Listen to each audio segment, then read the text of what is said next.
को इंपोज किया जाता है। लेकिन जब एयर क्वालिटी इंडेक्स 400 के आंकड़े को पार करती है, दिल्ली के कई ऐसे इलाके हैं जहां पर एयर क्वालिटी इंडेक्स एक बार फिर से 400 के पार पहुंच चुका है, उसके बाद CAQM ने दिल्ली और NCR में ग्राफ 4 को इंपोज कर दिया है। ग्राफ 4 की पाबंदियां लागू कर दी गई हैं। तो पिछले कुछ दिनों से दिल्ली में जो हवा की गति थी वो तेज थी, हवा तेज बह रही थी, तो उसका फायदा ये हो रहा था कि प्रदूषण कम हुआ था। लेकिन एक बार फिर से हवा नहीं चलने का असर अब दिल्ली और NCR में दिख रहा है।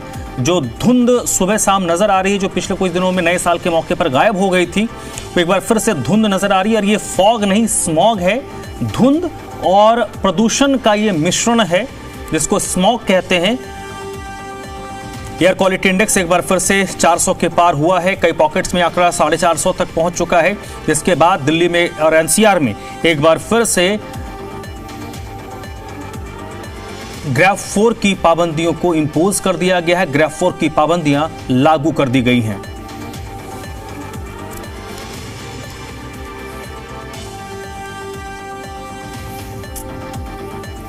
तो दिल्ली NCR में देखिए एक बार फिर से बढ़ते प्रदूषण के बाद ग्राफ 4 को ये देखिए, जब 101 से 200 के बीच में AQI हो तो मतलब स्थिति मध्यम है। 201 से 300 के बीच है तो खराब है, और 300 से जब ऊपर 400 के बीच है तो इसको बेहद खराब की श्रेणी में माना जाता है, और 400 से ऊपर है तो गंभीर की श्रेणी में आ जाता है।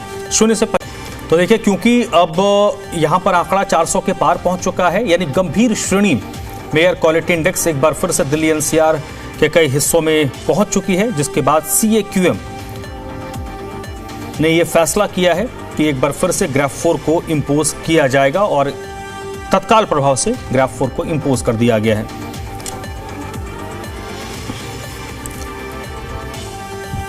तो दिल्ली NCR में बढ़ते प्रदूषण के बाद एक बार फिर से